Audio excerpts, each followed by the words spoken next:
আসসালামু আলাইকুম। রোজা নিয়ে একটি ভিডিও বানানোর জন্য অনেকেই বিভিন্ন সময় অনুরোধ করেছেন। রোজা শব্দটি ফার্সি, তবে রোজা বলতে আমরা সাওম বা সিয়ামে বুঝি।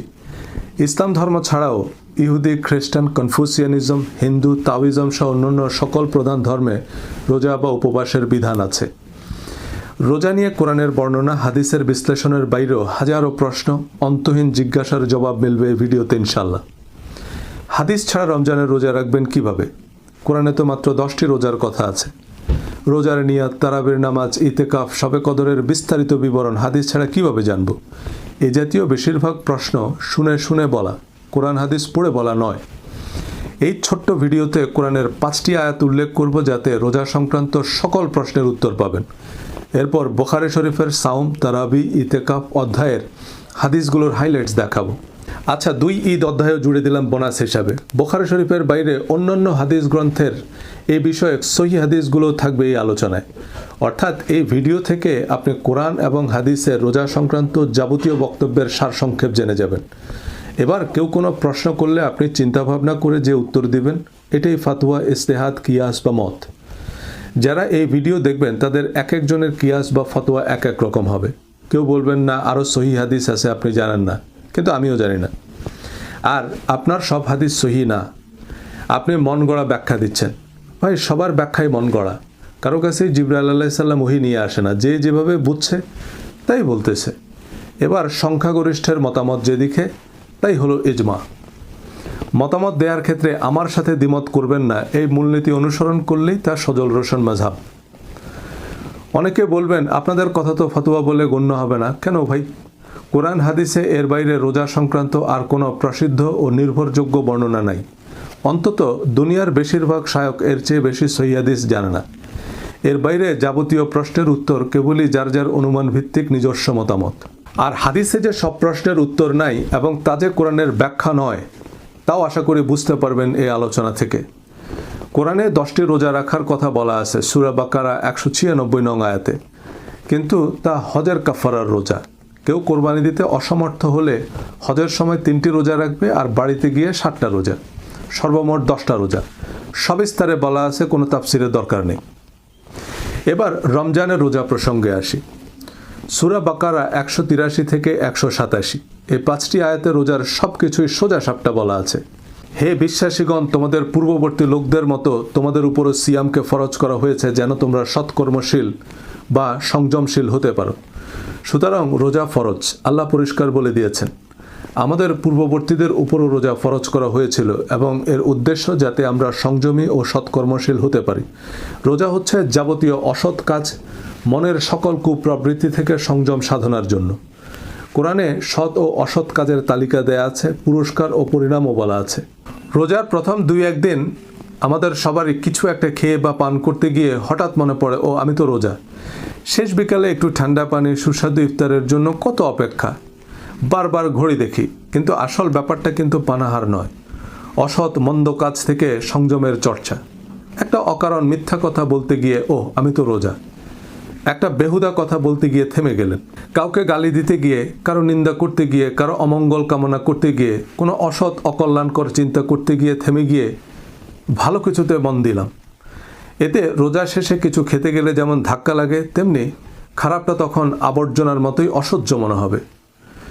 রোজায় ইচ্ছে করে আপনি কিছু খেলে যেমন রোজা হবে না, রোজায় অসৎ মন্দ কথা কাজ চিন্তা করলেও রোজা হবে না। সূরা বাকারা 184, এগুলো নির্দিষ্ট কয়েকদিন। অতঃপর তোমাদের মধ্যে কেউ অসুস্থ হলে বা সফরে থাকলে অন্য দিনগুলোতে এ সংখ্যা পূরণ করে নিতে হবে। আর যাদের জন্য সিয়াম কষ্টকর, তারা তৎপরিবর্তে একজন দরিদ্রকে আহার্য দান করবে। অতএব যে ব্যক্তি স্বেচ্ছায় সৎ কাজ করে তার জন্য কল্যাণ। আর তোমরা যদি বুঝে থাকো তাহলে সিয়াম পালনই তোমাদের জন্য কল্যাণকর। সুতরাং রোগ বা সফর অন্য কোনো কারণে অপারগ হলে পরবর্তীতে সমান সংখ্যক রোজা রাখবে সুবিধামতো সময়ে, আর একেবারে অসমর্থ হলে একজন দরিদ্রকে সাধ্যমতো খাওয়াবে। কেউ যদি কোনো কারণ ছাড়াই রোজা না রাখে, অনেকেই রোজা রাখে না, কোনো কারণ ছাড়াই রাখে না, তাদের জন্য কোনো শাস্তি বা কাফারার কথা কোরআনে নেই। তাহলে যে রোজা রাখে না সে আগের হিসাবে মেলাতে পারেনি, আগের অঙ্কই সে বুঝেনি, ঈমান ইস্যুতেই সে কনভিন্সড না, রোজা রাখার মতো বিশ্বাসের ভিত তার তৈরি হয়নি। আমাদের কাজ তার বিশ্বাসের দুর্বল জায়গাগুলো চিহ্নিত করা, সেগুলোকে অনুমোদন দেয়া এবং সে ক্ষত সারিয়ে তুলতে সাহায্য করা। সে কেন কাফের, কেন নরকে পুড়বে, কেন তাকে হত্যা করতে হবে, এসব যুক্তি প্রমাণ হাজির করা নয়। কাউকে জোর করে নাস্তিক কাফের প্রমাণ করা ইসলামের প্রচার নয়। তাকে ইসলাম ও আল্লাহকে বুঝতে সাহায্য করাই আমাদের কাজ। যেভাবে বললে বুঝবে সেভাবে বোঝাতে হবে, বিরক্তি সৃষ্টি করা যাবে না। কিন্তু কোন মাসে রোজা রাখবো, কেন রাখবো, রোজার ফজিলত ফাজাইলে সিয়াম ছাড়া কেমনে জানবো? পরের আয়াতেই বলা আছে, সূরা বাকারা 185, রমাদান মাস। এতে কোরআন নাজিল করা হয়েছে মানুষের হেদায়েতের জন্য এবং হেদায়েতের স্পষ্ট নিদর্শন ও সত্যাসত্যের পার্থক্যকারী রূপে। কাজেই তোমাদের মধ্যে যে এই মাস পাবে সেজন্য এই মাসে সিয়াম পালন করে। তবে তোমাদের কেউ অসুস্থ থাকলে বা সফরে থাকলে অন্য দিনগুলোতে এ সংখ্যা পূরণ করবে। আল্লাহ তোমাদের জন্য সহজ চান এবং তোমাদের জন্য কষ্ট চান না। আর যাতে তোমরা সংখ্যা পূরণ করো এবং তিনি তোমাদের যে হেদায়েত দিয়েছেন সেজন্য তোমরা আল্লাহর মহিমা ঘোষণা করো এবং যাতে তোমরা কৃতজ্ঞতা প্রকাশ করো। দুনিয়ার হাদিস, তাফসির আর ফাজাইলের কিতাব একসাথ করলেও কোরআনের এক আয়াতের সমান ওজন হবে না। রমজান মাস এটা একটা আরবি মাস, সুতরাং কোন মাসে রোজা রাখবেন উত্তর দেয়াই আছে। এ মাস কেন এত বরকতময়? কারণ এ মাসে কোরআন নাজিল হয়েছে যা সত্যাসত্যের পার্থক্যকারী। কোনটা সত্য কোনটা মিথ্যা এটা কোনো আল্লামা শাইখুল হাদিস বলবেন না, এটা বলবে কোরআন। এ মাসে আমরা কেন সিয়াম পালন করব? যাতে তিনি তোমাদের যে হেদায়েত দিয়েছেন অর্থাৎ কোরআন দিয়েছেন সেজন্য তোমরা আল্লাহর মহিমা ঘোষণা করো এবং যাতে তোমরা কৃতজ্ঞতা প্রকাশ করো। সুতরাং রমজান মাস হচ্ছে কোরআনকে সেলিব্রেট করার মাস, আল্লাহর মহিমা কৃতজ্ঞতা প্রকাশের মাস, কারণ এটা কোরআন নাজিলের মাস। এ মাসে আমরা আল্লাহকে ডাকবো কারণ আল্লাহ আমাদের ডাকে সাড়া দেন। এই আল্লাহকে ডাকার নামই হচ্ছে দোয়া। পরের আয়াতে আল্লাহ বলছেন, সূরা বাকারা 186, আর আমার বান্দা যখন আমার সম্পর্কে আপনাকে জিজ্ঞেস করে তখন আপনি বলে দিন, নিশ্চয়ই আমি অতি নিকটে। আহ্বানকারী যখন আমাকে আহ্বান করে আমি তার আহ্বানে সাড়া দিই। কাজেই তারাও আমার ডাকে সাড়া দিক এবং আমার প্রতি ঈমান আনুক যাতে তারা সঠিক পথে চলতে পারে। এখন আল্লাহকে কিভাবে ডাকবেন, কি চাইবেন, কিভাবে চাইবেন, কোরআনেই আল্লাহ শিখিয়েছেন। আপনারা চাইলে কোরআনের দোয়াগুলো নিয়ে আমি একটি ভিডিও বানাবো ইনশাআল্লাহ। কোরআনের দোয়া লিখে কমেন্ট করুন। এগুলো আল্লাহর নবী রাসূলদের কবুল হওয়া দোয়া, আল্লাহ কোরআনে ফাঁস করে দিয়েছেন। কিন্তু আমরা নুরানি ওজিফাকে নিই। হযরত আদম আলাইহিস সালামের চেয়ে বড় বিপদে নিশ্চয়ই আমরা পড়ি নাই। বেহেশতের রাজকীয় জীবন থেকে তিনি অকুল পাথারে পড়লেন। জন নাই, মানব নাই, কোথাও কেউ নাই। এমন অগ্নি পরীক্ষায় যে দোয়ায় আল্লাহ হযরত আদম আলাইহিস সালামকে ক্ষমা করলেন, আল্লাহ কোরআনে লিখ করে দিলেন। হযরত জাকারিয়া আলাইহিস সালাম যে দোয়া করার পর আল্লাহ তাকে সন্তান দিয়েছেন, আল্লাহ কোরআনে উল্লেখ করেছেন। সব নবীগণের মকবুল দোয়া আছে কোরআনে, এরপরও কেন আলাদা দোয়ার বই লাগবে? আচ্ছা, রোজা যে রাখবো কেমনে রাখবো, কখন থেকে কখন, কি করা যাবে কি করা যাবে না, এসব কথা কি আছে কোরআনে? জি, পরের আয়াতেই আছে, সূরা বাকারা 186। সিয়ামের রাতে তোমাদের জন্য স্ত্রী সম্ভোগ বৈধ করা হয়েছে, তারা তোমাদের পোশাক স্বরূপ এবং তোমরাও তাদের পোশাক স্বরূপ। আর তোমরা পানাহার করো যতক্ষণ রাতের কালো রেখা থেকে উষার সাদা রেখা স্পষ্টরূপে তোমাদের নিকট প্রকাশ না হয়। অতঃপর রাতের সূচনা পর্যন্ত সিয়াম পূর্ণ করো। আর তোমরা মসজিদে ইতিকাফরত অবস্থায় তাদের সাথে সঙ্গত হইও না, এগুলো আল্লাহর সীমারেখা, কাজেই এগুলোর নিকটবর্তী হইও না। এভাবে আল্লাহ তার আয়াতসমূহ মানুষের জন্য সুস্পষ্টভাবে ব্যক্ত করেন যাতে তারা সৎকর্মশীল হতে পারে। সুতরাং রাতের বেলায় খাওয়া দাওয়া, ময় মহাব্বত সবই করতে পারবেন। কখন থেকে কখন রোজা রাখবেন তাও বলা আছে। এরপর এটাও বলেছেন, এভাবেই আল্লাহ তার আয়াতসমূহ মানুষের জন্য সুস্পষ্টভাবে ব্যক্ত করেন যাতে তারা সৎকর্মশীল হতে পারে। সুতরাং আল্লাহর দাবি তিনি প্রয়োজনীয় ও প্রযোজ্য সব কিছু সবিস্তারে বলে দিয়েছেন। কিন্তু আমাদের যে 1,99,000 প্রশ্ন, সেগুলোর উত্তর কই? রোজার নিয়ত কি কেবলামুখী হয়ে করা লাগবে? রক্ত বের হলো কি রোজা ভঙ্গ হবে? ইচ্ছা করে ভুলবশত খেয়ে ফেললে? হুজুরদের কাছে প্রশ্ন করলে তো ওনারা চিবিয়ে চিবিয়ে উত্তর একটা দেন, নিশ্চয়ই হাদিস থেকেই দেন। জি না, এগুলো স্বরচিত উত্তর বা আরেকজনের স্বরচিত উত্তর। একজনের নামের আগে শাইখুল ইসলাম, কুতুবে সোবহানি, মাহবুবে রব্বানি এবং নামের শেষে দামাত বারাকাতুহুম, হাফেজাহুল্লাহ, রাহিমাহুল্লাহ লাগিয়ে আগে ওনাকে নবী বানাবে, তারপর ওনার কথাই নবীর কথার মতো মানতে হবে। দামাত বারাকাতুহুম মানে আল্লাহ তাকে দীর্ঘজীবী করুক, রাহিমাহুল্লাহ মানে আল্লাহ তাকে রহম করুক। এই দোয়াগুলো এখন থেকে নিজের বাবা মা দাদা নানার নামের সাথে পড়বেন। কোরআন হাদিসে কোনো হুজুরের নাম নাই, কিন্তু পিতামাতার কথা আছে পাতায় পাতায়। পিতামাতার চেয়ে বড় পীর আর দুনিয়াতে নাই। বাবা বেঁচে থাকলে যতবার আব্বার নাম নেবেন ততবার বলবেন আমার আব্বা দামাত বারাকাতুহুম বা হাফেজাহুল্লাহ, আর মারা গেলে বলবেন আমার নানা রাহিমাহুল্লাহ, অর্থাৎ আমার নানা আল্লাহ তাকে দয়া করুন বলে যা বলার বলবেন। এগুলো দোয়া, আমরা এগুলোকে হুজুরদের টাইটেল মনে করি, FCPS ডিগ্রির মতো। কি এক মুসিবত! সর্বকালের অন্যতম শ্রেষ্ঠ মুফতি ইমাম মালিককে 100টা ফতোয়া জিজ্ঞেস করলে উনি প্রায় 70টা প্রশ্নের কি উত্তর দিতেন? লা আদরি, আমি জানি না। কেন জানে না? কোরআন হাদিসে না থাকলে উনি কোত্থেকে জানবে? ওনার কাছে তো জিবরাইল আলাইহিস সালাম ওহী নিয়ে আসতো না। তাহলে আমরা যে প্রশ্ন করার আগেই উত্তর দেওয়া শুরু করি, আমাদেরকে কে জানাইলো? জিবরাইল না ইবলীসিল? এবারে চলুন সহিহ হাদিসের ভান্ডারে আর কি তথ্য আছে। আমি রিপিটেশন, অর্থাৎ একই হাদিস প্রায় 50 বার আছে বুখারী শরীফে। আমি সেখান থেকে একটি হাদিস নিয়েছি। বর্ণনাক্রম, অর্থাৎ কে কার কাছ থেকে শুনেছে, এবং টার্ন বাই টার্ন বিবরণ বাদ দিয়ে আমাদের জন্য প্রযোজ্য বা প্রয়োজনীয় সহিহ হাদিসগুলোর সারসংক্ষেপ একত্রিত করেছি। এর বাইরে কিছু সহিহ হাদিস থাকলেও তা নিয়ে উল্লেখযোগ্য ইখতিলাফ আছে। তাতে আমাদের জন্য প্রযোজ্য কোনো বিশেষ উপদেশ নেই। আর পরবর্তীতে নজরে পড়লে বা কেউ জানলে রেফারেন্স সহ কমেন্টে জানাবেন, আমি ভিডিও ডেসক্রিপশনে যোগ করে দেব। তবে মোটামুটি নিশ্চিত থাকতে পারেন দুনিয়ার 99% মুহাদ্দিস রোজা সংক্রান্ত এর চেয়ে বেশি হাদিস জানে না। বুখারী শরীফ সাওম অধ্যায়, ইসলামিক ফাউন্ডেশন সিরিয়াল বাংলা হাদিস অ্যাপ অনুযায়ী এই সবগুলো হাদিস অবশ্য রোজার সাথে সম্পর্কিত নয়, তবু আমি উল্লেখ করছি। এর বাইরে কিছু হাদিস আমার বোধগম্য হয়নি, আমি স্কিপ করেছি। যেমন রোজাদারের মুখের দুর্গন্ধ আল্লাহর প্রিয়। দুর্গন্ধ আবার আল্লাহর প্রিয় হয় কি করে? আর এই হাদিসের শিক্ষা কি? দাঁত নামে যে মুখে দুর্গন্ধ বানাবো?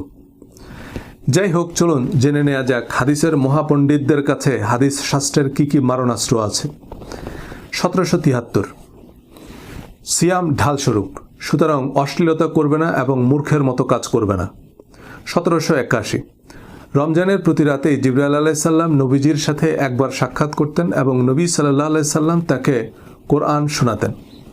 1782 যে ব্যক্তি মিথ্যা বলা ও সে অনুযায়ী আমল বর্জন করেনি, তার এ পানাহার পরিত্যাগ করায় আল্লাহর কোনো প্রয়োজন নেই। 1783 সিয়াম আল্লাহর জন্য, তিনিই এর প্রতিদান দিবেন। 1784 যে ব্যক্তির সামর্থ্য আছে সে যেন বিবাহ করে নেয়, আর যার সামর্থ্য নাই সে যেন সাওম পালন করে। সাওম তার প্রবৃত্তিকে দমন করে। এটা বিবাহ অধ্যায়ের হাদিস, তবে রোজা শব্দটি থাকার কারণে এই অধ্যায়েও আছে। 1785 চাঁদ না দেখে তোমরা সাওম পালন করবে না এবং চাঁদ না দেখে ইফতার করবে না। যদি মেঘাচ্ছন্ন থাকে তাহলে তার সময় 30 দিন পরিমাণ পূর্ণ করবে। যাদের ধারণা পৃথিবীর বিভিন্ন বড় বড় শহরে সাহরি ও ইফতারের সময়সূচি বা ইফতারের বাহারি রেসিপি মনে হয় হাদিসে আছে, এই আছে হাদিসে। কারণ হাদিস একটা নির্দিষ্ট সময়ে, নির্দিষ্ট অঞ্চলে, নির্দিষ্ট বাস্তবতায়, নির্দিষ্ট ব্যক্তি বা গোষ্ঠীর জন্য নবীজির উপদেশ, আর কোরআন সার্বজনীন। 1793 তোমরা কেউ রমজানের একদিন কিংবা 2 দিন আগে থেকে সাওম শুরু করবে না। 1800 নবী সাল্লাল্লাহু আলাইহি সাল্লাম তার অনুকরণে এক নাগাড়ে সাওম পালনে সাহাবীদের নিষেধ করলেন। আমি তো তোমাদের মতো নই, আমাকে খাওয়ানো হয়, পানও করানো হয়। এটা রমজানের বাইরে টানা রোজা রাখার কথা বলা হয়েছে। 1801 তোমরা সাহারি খাও, কেননা সাহারিতে বরকত আছে। 1812 এটা খুব ইন্টারেস্টিং একটা হাদিস। এক লোক রোজা অবস্থায় স্ত্রীকে মহব্বত করতে গিয়ে রোজায় ভেঙে ফেলছে। রাসূল সাল্লাল্লাহু আলাইহি সাল্লাম বললেন, একটা কৃতদাস আজাদ করতে পারবে? সে বলল না। তিনি বললেন, এক নাগাড়ে 2 মাস সাওম পালন করতে পারবে? সে বলল না। এরপর তিনি বললেন, 60 জন মিসকিনকে খাওয়াতে পারবে কি? সে বলল না। নবীজি সাল্লাল্লাহু আলাইহি সাল্লাম তাকে এক ঝুড়ি খেজুর দিয়ে বললেন, এগুলো গরিবদের মধ্যে দান করে দাও। ওই লোক বলল, আমার থেকে গরিব এই শহরে আর কেউ নাই। নবীজি সাল্লাল্লাহু আলাইহি সাল্লাম হেসে দিয়ে বললেন, আচ্ছা ঠিক আছে, যাও তুমিই খাও, তোমার পরিবার কেউ খাওয়াও। তার মানে আপনার সামর্থ্য অনুযায়ী যতটুকু পারেন ততটুকু করবেন। 1822 সফরে সাওম পালনে কোনো নেকি নাই। 1828 সাওম এর কাজা জিম্মায় রেখে যদি কোনো ব্যক্তি মারা যায় তাহলে তার অভিভাবক তার পক্ষ থেকে সাওম আদায় করবে। 1833 লোকেরা যতদিন যাবৎ সময় হওয়া মাত্র ইফতার করবে ততদিন তারা কল্যাণের উপর থাকবে। 1867 নবীজি সাল্লাল্লাহু আলাইহি সাল্লাম 2 ঈদের দিনে সাওম পালন করতে নিষেধ করেছেন। 1879 আশুরের দিনকে ইহুদিগণ ঈদ মনে করত এবং সাওম পালন করত। নবীজি সাল্লাল্লাহু আলাইহি সাল্লাম বললেন, তোমরাও এই দিনে সাওম পালন করো। লাইলাতুল কদরের তারিখ নবীজি সাল্লাল্লাহু আলাইহি সাল্লামকে স্বপ্নযোগে জানিয়েছিল, কিন্তু তিনি তা ভুলে গিয়েছেন এবং বিজোড় রাতে খোঁজ করতে বললেন। এমন হাদিস অন্যান্য অধ্যায়ে মিলিয়ে 20-25 বার আছে বুখারী শরীফেই। হাদিসের নম্বর আমিও ভুলে গিয়েছি। এই হচ্ছে বুখারী শরীফের সাওম অধ্যায়ের হাদিস। এবারে বুখারী শরীফের বাইরে মুসলিম শরীফ থেকে মুসান্নাফে আব্দুর রাজ্জাক পর্যন্ত রমজানের রোজা সংক্রান্ত আর যত সহিহ হাদিস আছে তার সারসংক্ষেপ বলি। ইমাম বুখারী অবশ্যই হাদিসগুলো সহিহ মনে করেননি। মিশকাত সিরিয়াল নম্বর বাংলা হাদিস অ্যাপ অনুযায়ী। আমাদের ও আহলে কিতাবদের মধ্যে পার্থক্য হলো সাহারির, মানে তারা সাহারি খায় না। 1987 যে ব্যক্তি ফজরের আগে সাওমের নিয়ত করবে না তার সাওম হবে না। তিরমিজি, আবু দাউদ, নাসাই, দারেমি। 1888 তোমাদের কেউ ফজরের আজান শুনতে পেলে সে যেন হাতের বাসন রেখে না দেয়, বরং নিজের প্রয়োজন সেরে নেয়। আবু দাউদ। 2007 অনিচ্ছায় বমি হলে তার রোজা কাজা করতে হবে না। তিরমিজি, আবু দাউদ, ইবনে মাজাহ, দারেমি।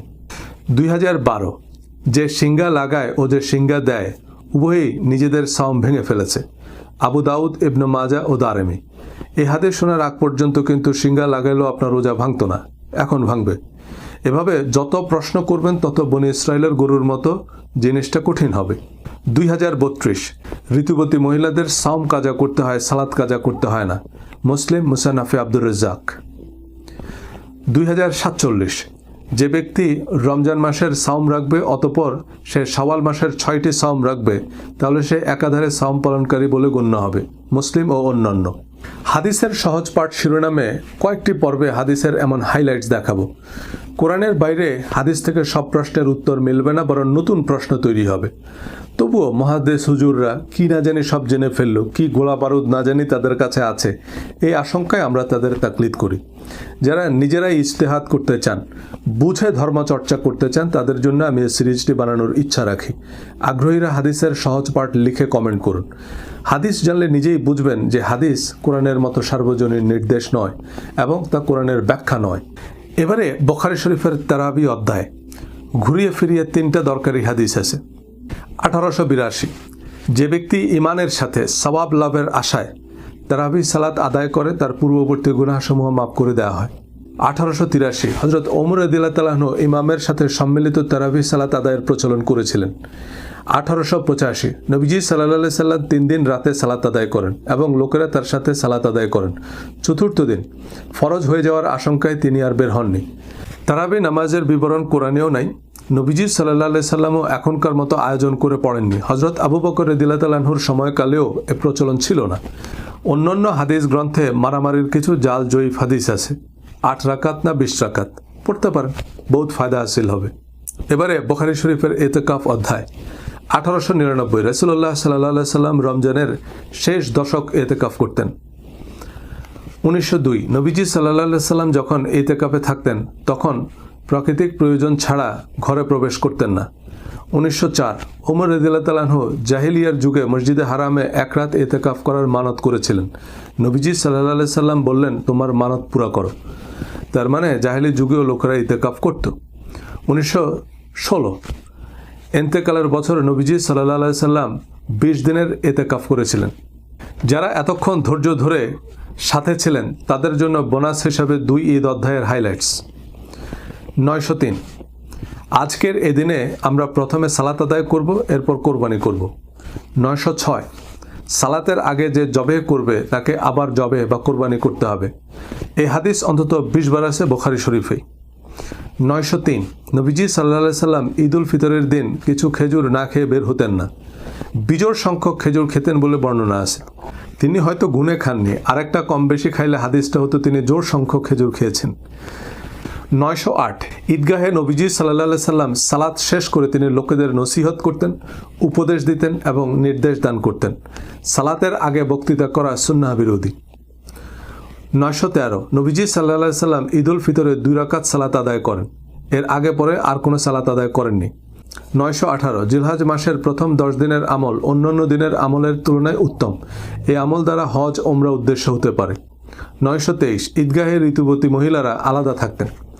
924 খুতবা শেষে মহিলাগণের কাছে গিয়ে নবীজি সাল্লাল্লাহু আলাইহি সাল্লাম তাদের উপদেশ দিতেন, তাদের নসিহত করতেন এবং তাদের সদকা দানের নির্দেশ দিতেন। 925 নবীজি সাল্লাল্লাহু আলাইহি সাল্লাম ঈদুল আজহার দিনে বাকি কবরস্থানে গমন করেন, তারপর তিনি 2 রাকাত সালাত আদায় করেন। That's it.